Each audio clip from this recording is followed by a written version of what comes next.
My fiancée cheated at a wild bachelorette party, forcing me to walk away in silence after uncovering the shocking truth she tried to hide. Hey Reddit, I never imagined I'd be posting something like this, but I just need to get this off my chest. Let me give you some background before I dig into the real drama. Mia and I, both 30, met when we were 24. We were both at a mutual friend's birthday party. I remember seeing her across the room, laughing at something someone said and thinking she was the most beautiful woman I'd ever seen. She had this infectious energy, the kind that made you want to be around her. By the end of the night, we were sitting on the patio talking about everything: music, movies, travel, dreams, and I was hooked. We started dating a few weeks later and moved in together after a year. Things were great, or at least I thought they were. Sure, Mia liked to party more than I did, but it was never anything extreme, or so I believed. I figured we balanced each other out. I was the grounded one and she brought the fun. When I proposed last year, I was sure I'd found my forever person. She cried when I asked her, and her answer was an immediate yes. We spent months planning the wedding together, picking out venues, tasting cakes, and arguing about whether to do an open bar. I thought we were building a life together, but apparently I was wrong. The drama started with a package. A damn package of all things. I wasn't even supposed to be home at that time. My shift ended early, and I figured I'd surprise Mia by coming home and cooking dinner. When I got to the apartment, I saw a small gift bag sitting at the door. It had a glittery tag on it that read, "To the wildest bride-to-be, you deserved every second of it. Love, Tasha." At first, I didn't think much of it. Tasha was Mia's best friend, practically glued to her side since college. I always thought she was a bit over the top, loud, dramatic, and the kind of person who thrived on chaos, but I tolerated her for Mia's sake. They were the fun duo, or at least that's how Mia always described them. Still, something about that note gave me a weird feeling. I brought the bag inside and set it on the kitchen counter, staring at it for a good 5 minutes. My brain kept going back and forth. It's probably nothing, but why does it feel weird? I decided to open it. I told myself it wasn't snooping, it was just curiosity. Besides, it was addressed to Mia but left out in the open like that. Basically an invitation, right? Inside, there were the typical bachelorette party things: a cheap plastic tiara, a bride's last ride sash, and some glittery confetti that spilled everywhere. But then, at the bottom of the bag, there was a pair of men's boxers, used, not freshly laundered. My stomach turned, but I tried to rationalize it. Maybe it's a gag gift, some kind of stupid joke. Then I saw the flash drive. I don't even know what possessed me to check what was on it. I guess I was already uneasy from the boxers, and something about the way the bag screamed Wild Night wasn't sitting right with me.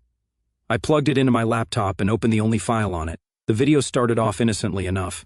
Mia and her friends were sitting in a booth at some club, laughing and cheering. The camera wobbled as it zoomed in on Mia wearing the tiara and sash. She looked gorgeous, as always, but there was something off about her energy. She wasn't just celebrating, she was on another level, like she didn't have a care in the world. The next clip was where things started to go downhill. Mia was on a stage at what was clearly a strip club, grinding on a male stripper while her friends whooped and hollered. At first I thought, okay, it's a bachelorette party. Not great, but not the end of the world. But then the camera followed her as she pulled the stripper off stage, giggling and leading him toward a private room.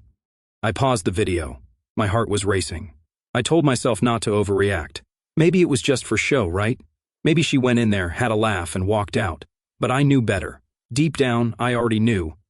The next clip removed all doubt. It showed Mia sitting in a lounge area, surrounded by 3 guys. They were laughing, drinking, and flirting, but it didn't stop there. One of them leaned in and kissed her, and she didn't just let him. She kissed him back. Then another guy joined in. By the end of the video, she was leading all 3 of them into what looked like a hotel room. Tasha's voice in the background made it worse. She was laughing and narrating the whole thing. "Mia, you're a legend, bride of the year." I sat there staring at the screen, feeling like my chest had been ripped open. This wasn't the woman I'd spent the last 6 years of my life with. This wasn't the Mia who used to fall asleep on my chest while we watched stupid rom-coms. This wasn't the Mia who talked about how excited she was to start a family with me. Mia came home that evening like nothing had happened. She kissed me on the cheek, asked about my day, and went on about how Tasha had the best ideas for wedding decorations. I just nodded and smiled, pretending everything was fine, but inside, I was done. I couldn't even look at her without seeing that video in my head. I felt like an idiot for not seeing it sooner. Had there been signs? Did I miss them, or was this the first time? I didn't know, and honestly, I didn't care. The woman I thought I was marrying didn't exist anymore. That night, I didn't sleep.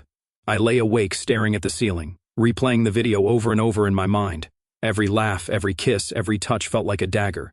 I wanted to confront her, to yell, to demand answers, but I knew it wouldn't change anything. The next morning, Mia got up early to get ready for work. She kissed me on the forehead before leaving and said, "I can't wait to see you tonight, babe." I smiled and said, "Me too." The second Mia left for work, I started moving. I didn't even sit down to have coffee or think about what I was doing. I just grabbed my duffel bag from the closet and started packing. Clothes, toiletries, my laptop, chargers. Whatever I could fit without making a mess. I wasn't planning to come back, so I didn't waste time trying to decide what to take or leave. I knew the furniture wasn't worth the hassle, and I didn't care about most of the shared stuff anyway. Let her keep the couch, the TV, the kitchen gadgets. She could have it all. I just wanted out. As I was packing, I realized I'd never done anything like this before. I've always been the guy who plans everything to the last detail, vacations, work schedules, even lazy Sundays. But here I was, stuffing random things into a bag with no clear plan other than get out of this. I grabbed my phone and started Googling places to stay. I didn't want to go to a regular hotel. It felt too cold, too close to reality. I needed somewhere I could think, breathe, and figure out my next move. That's when I found a small resort about 2 hours outside the city. It wasn't fancy, but it looked quiet, and they had last-minute availability. Perfect. I called and booked a room for a week, paid up front, and didn't even care about the price. It felt like a small price to pay for some peace of mind. Before I left, I grabbed a folder from my desk where I kept all the wedding contracts. I had no intention of paying for a wedding that wasn't going to happen. The venue was first on my list, so I called them as I walked out the door. "Hi, this is Ryan," I said, trying to sound normal. "I need to cancel a reservation for a wedding." The woman on the other end sounded surprised. "Oh, I'm sorry to hear that. Can I ask why?" I wasn't about to spill my personal drama to a stranger, so I just said, "Change of plans. Life happens, you know." She went on about cancellation fees, how they'd keep 20% of the deposit, blah blah. I didn't care. "That's fine," I said. "Just cancel it." With that done, I got in my car and started driving. I didn't even look back at the apartment. The drive to the resort felt surreal. It was like I was on autopilot, just following the GPS while my mind replayed everything I'd seen on that flash drive. Was it just the party, or had she been hiding this side of herself the whole time we were together? I stopped at a gas station halfway there to grab some snacks and water. While I was paying, my phone started buzzing in my pocket. I didn't even have to look to know it was Mia. I ignored it, but the buzzing didn't stop, text after text, call after call. She must have gotten home and realized I was gone. I couldn't bring myself to read the messages yet. I wasn't ready for the excuses, the fake tears, or the "it wasn't what it looked like" speech. I just turned my phone on silent and kept driving. The place was small but perfect. A king-sized bed, a little kitchenette, a fireplace, and a deck overlooking the lake. It felt like a world away from everything I'd left behind. I dumped my bags in the corner, sat on the edge of the bed, and finally let out a long, shaky breath. For the first time all day, I felt the weight of what had just happened.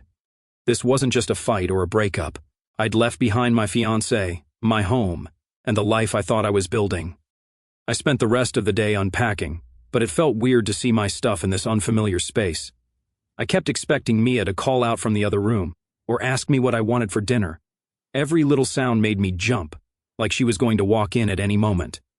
When I finally sat down to eat a sandwich I'd made from the snacks I brought, I checked my phone. There were over 20 missed calls from Mia, plus a flood of texts. They started out casual. "Hey babe, where are you? Did you go somewhere without telling me? Let me know when you're coming back." Then they got panicked. "Ryan, this isn't funny. Where are you? Are you okay? Why is your stuff gone? What's going on?" And finally desperate, "Please call me. I don't understand what's happening. Please."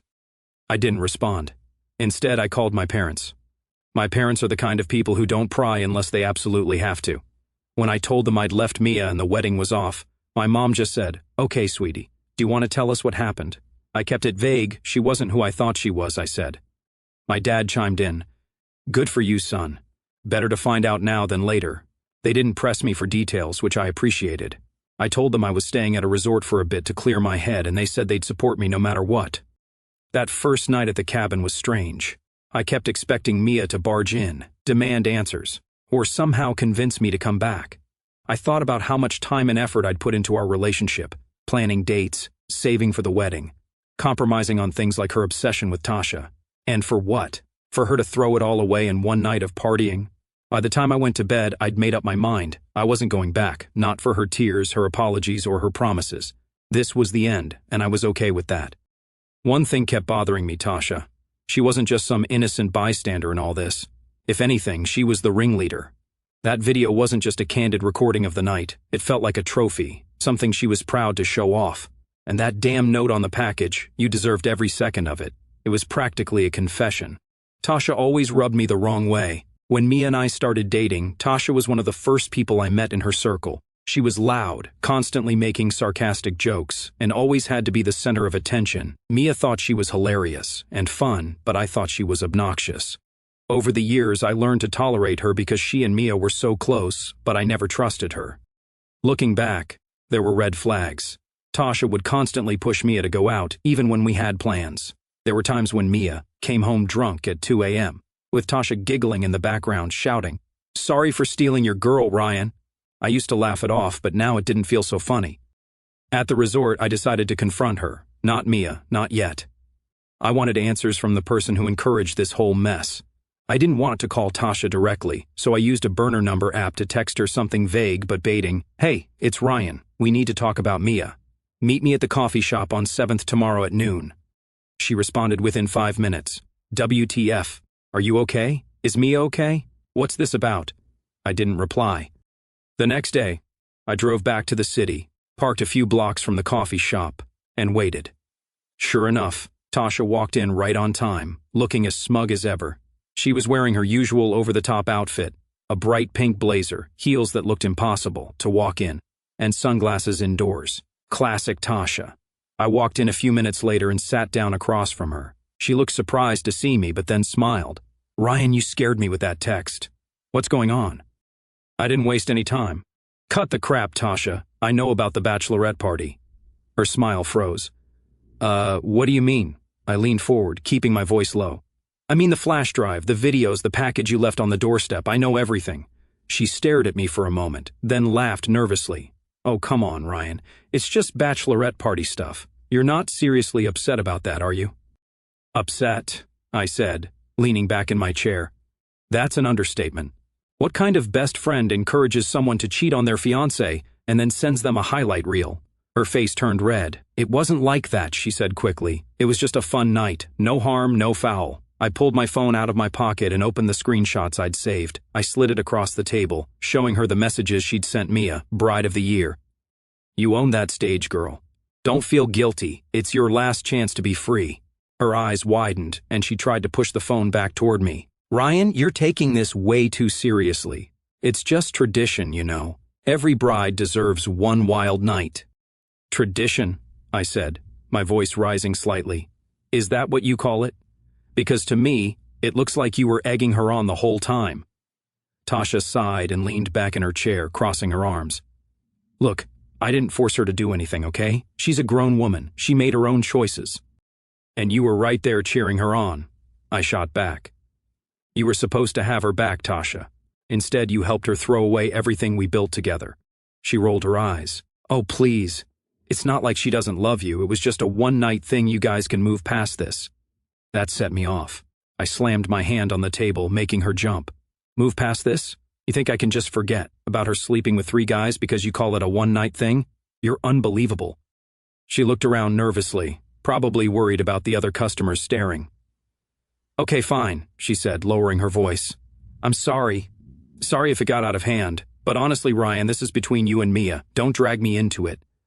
"You're already in it," I said, standing up. "And believe me, Tasha, everyone is going to know exactly what kind of friend you are." Her eyes widened. "What does that mean?" "You'll find out soon enough," I said, grabbing my phone and walking out. On the way back to the resort, I thought about what she'd said. She's a grown woman. She made her own choices. As much as I wanted to blame Tasha for everything, she was right about one thing. Mia had made her own decision. Tasha might have encouraged her, but Mia didn't have to go along with it. That thought made my stomach turn. I'd always seen Mia as this fun, carefree person, but now I realized she was just reckless. Tasha might have been the match, but Mia was the one who lit the fire. When I got back to the cabin, I started drafting an email. I wasn't ready to confront Mia yet, but I wanted to make sure Tasha couldn't spin the story in her favor. I attached the screenshots and videos to the email and sent it to a few of our mutual friends, just the ones I trusted to keep it quiet until I was ready to tell the full story. I didn't hear from Tasha after that meeting, but I wasn't surprised. She probably realized there was nothing she could say to make things right, and honestly, I didn't care. She wasn't my problem anymore. My next move was clear to me at the time. Reach out to Mia's parents and expose everything. To get things clear to you, Mia's family always had this old-school conservative vibe that made me feel like I was constantly being judged.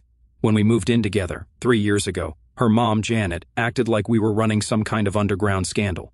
She didn't outright say it, but the constant comments like, it's not proper to live together before marriage, and the way she always looked disappointed when I mentioned our apartment made her feelings pretty clear. Her dad, Henry, was quieter about it but still disapproving. He'd grunt whenever the topic came up and say something like, "Back in my day, we did things differently." It wasn't until Mia and I got engaged that they even started warming up to me. Once there was a ring on her finger. Suddenly Janet was planning bridal showers, and Henry was offering to help us with a down payment for a house. It was like I'd passed some invisible test, and now I was finally worthy, but after everything that happened, I couldn't keep the truth to myself. Mia had betrayed me, and now it was her turn to face the music, especially with her parents who had been so smug about how perfect and proper she was. They had always supported her emotionally and financially as well. They were kind of wealthy at the time. Mia's texts and calls hadn't stopped since my conversation with Tasha. "Ryan, please answer me. I know you're upset, but we need to talk. I love you. Please don't give up on us." Every message made me angry. She didn't get to play the victim. She made her choices. I hadn't responded to a single text or call, and I didn't plan to. But then Janet texted me, "Ryan, what's going on? Mia is a wreck. Please call me. We're worried." I stared at the message for a while before deciding I needed to do this in person. If anyone was going to deal with Mia, it wasn't going to be me. Let her parents handle it. They always acted like they knew better anyway. The next day, I drove back into the city and headed straight to Janet and Henry's house. I didn't tell Mia I was going, even though I knew she'd probably lose it once she found out. When Janet opened the door, her face lit up with a mix of relief and concern. "Oh, Ryan, thank God you're here. What's going on? Mia is so worried about you since yesterday." Henry was sitting in his usual chair in the living room, flipping through a newspaper. He looked up when he heard my voice. "Ryan," he said, nodding. "Glad you're here. Maybe you can tell us what's going on." I stepped inside and sat down on their pristine couch. "I came to tell you the truth," I said, keeping my voice steady. "You're going to want to sit down for this." Janet looked confused but sat across from me, clutching her hands together. Henry leaned forward in his chair, his brows furrowed. I pulled out my phone and opened the folder of evidence. "Mia's been lying to you," I said, "and to me. The wedding is off because of what she did at her bachelorette party." Janet gasped. "What are you talking about? What could she have possibly done that's so bad?" I handed her my phone. "Watch this." She hesitated, looking between me and the screen. Then she hit play. Her expression shifted from confusion to horror as the video played. "Oh my God," she whispered, her voice shaking. "This can't be real. Tell me this isn't real." Henry stood up, his face red with anger. "What's going on? Let me see that." Janet handed him the phone, tears streaming down her face. As Henry watched, his jaw clenched and his hands gripped the edges of the phone so tightly I thought he might crush it. "This is what she did," I said, my voice calm but firm. "She didn't just betray me, she made a spectacle out of it, and her friends encouraged her the whole way." Janet buried her face in her hands, sobbing. "I can't believe this. I can't believe she would do this." Henry paced the room, his fists clenched. That damn girl," he muttered. "We raised her better than this. What the hell was she thinking?" "She wasn't thinking," I said. "And now she's trying to get me to forgive her, but I'm done. I thought you both should know the truth because I'm not going to clean up her mess." Janet looked up at me, her eyes red. "Ryan, please, can't you just talk to her? Maybe it was a mistake. Maybe she was pressured." "She wasn't pressured," I said, cutting her off. "She made her choices, and I'm not going to spend the rest of my life wondering if she'll make them again." Henry stopped pacing and pointed at Janet. "This is what happens when she listens to that damn Tasha instead of us. I told you Tasha was trouble. I told you." Janet nodded, wiping her tears. "We should have said something. We should have stopped her from moving in with you. Maybe this wouldn't have happened." I almost laughed at the irony. "You think me moving in with her was the problem?" I asked. You've been so obsessed with what's proper that you never saw the real issue. Mia's reckless. She's been reckless for a long time, and now she's paying for it. Henry sat back down, shaking his head. Unbelievable. Absolutely unbelievable. I stood up. Look, I'm sorry to drop this on you, but it's your problem now. She'll probably come to you for help, and you can decide how to handle it. I've already made my decision. Janet grabbed my arm as I walked toward the door. Ryan, please don't tell anyone else about this. Think of the embarrassment for our family. I pulled my arm away gently. That's not my concern anymore, Janet. You'll have to deal with that yourselves. As I drove back to the resort, I felt a strange sense of closure. For years, Mia's parents had looked down on me, treating me like I wasn't good enough for their daughter. Now they knew the truth. Their perfect daughter had ruined everything on her own. Later that evening, I got another voicemail from Janet. Ryan, it's Janet. I don't even know what to say. Henry and I are devastated. We confronted Mia, and she's completely fallen apart. She said she doesn't know how to fix this, but honestly, neither do we. I just want you to know that we're so sorry. If you ever want to talk, we're here. I deleted the message. Mia could deal with her parents now. I was done. Let her explain herself to them. Let them pick up the pieces. I wasn't her safety net anymore. It was time for her to face the consequences of her actions. It didn't take long for the cracks to spread. After dropping the truth bomb on Mia's parents, I decided to widen the circle. I wasn't being vindictive. Okay, maybe a little. But people needed to know what Mia and her crew were really about. If I didn't say anything, they'd sweep it under the rug like it never happened. That wasn't going to fly. The first person I reached out to was Rachel, one of Mia's closest friends. She wasn't at the same level of chaos as Tasha, but she was there that night. She played along, cheered Mia on, and probably thought it was all harmless fun. I wasn't giving her a free pass. I sent her a short text. Rachel, I know what happened at the Bachelorette party. I've got the videos and messages to prove it. Don't play dumb. We need to talk. Rachel called me within minutes, her voice shaky like she was caught off guard. Ryan, what the hell is this? Where did you get this? Does it matter where I got it? I said, keeping my tone calm. You were there. You saw everything. She stammered for a bit before blurting out, I didn't know it was that bad, okay? I thought it was just some dancing and flirting. I didn't know. You didn't know she disappeared with 3 guys? I cut in. You didn't know she cheated on me in front of all of you? Rachel went quiet for a moment. I thought she'd hung up, but then she sighed. Look, Ryan, I'm sorry. I should have said something, but it's not like I could stop her. Mia talked about how boring marrying you would be, and she wanted one last fun night. Tasha was the one hyping her up, and Mia was, well, she was drunk and going along with it. I almost laughed. Going along with it? That's your defense? She wasn't just going along with it, Rachel. She made those choices, sober or not, and you stood there and let her. Rachel tried to backtrack. I didn't think it was my place. It was your place, I snapped. You're her friend. A real friend would have stopped her. She didn't have much to say after that. By the end of the call, she apologized again and swore she'd talk to Mia. I wasn't holding my breath. The next domino to fall was Tasha. I didn't have to do much there because by now, Mia's parents were in full damage control mode. Janet and Henry must have laid into Mia after I left their house, because the next day, Mia called me over 20 times. I didn't answer a single one. Then Tasha texted me, and her tone was anything but friendly. Ryan, what the hell are you telling people? Mia is a mess, and now everyone's acting weird with me. You need to stop this. I couldn't help but smirk when I read that. Tasha was finally feeling the heat. I didn't even bother responding. Let her squirm. But the best part came when Rachel spilled the beans to the rest of their friend group. Rachel might have been complicit in Mia's behavior, but she wasn't about to go down with the ship. She started distancing herself from both Mia and Tasha, telling anyone who'd listen that she didn't know the full extent of what happened, and that she never would have supported it if she had. By the end of the week, the story was everywhere. Mia had gone from being the fun bride-to-be to the pariah of her own social circle. One of the mutual friends in their group, Chloe, reached out to me. We weren't particularly close, but she'd always been polite and respectful whenever we hung out in group settings. Her message caught me off guard. Hey Ryan, I just wanted to say I'm sorry for everything you're going through. I had no idea Mia was capable of something like that. If there's anything you need, let me know. Meanwhile, Mia was still trying to get in touch with me. The texts had slowed down, but they hadn't stopped entirely. Ryan, I know you're mad, but we need to talk, please. I'll do anything to fix this. Just tell me what to do. It was almost pathetic. She wasn't apologizing because she felt bad about what she did. She was apologizing because her life was falling apart. Then Tasha and Mia finally had their falling out. It started as a quiet disagreement, but quickly escalated into a full-blown argument. Tasha, fed up with being blamed for everything, told Mia, "Don't act like I made you do anything. You were all in. Stop playing the victim." Chloe heard about the fight and texted me, "Tasha and Mia aren't speaking anymore. Tasha's telling everyone Mia used her as a scapegoat. It's a mess." I couldn't help but feel a bit of satisfaction. For years, Tasha had acted like she was untouchable, manipulating people and causing drama. The last I heard from Janet, Mia was completely falling apart and struggling to get her life together. At first, I thought it was just emotional fallout, crying, begging, the usual.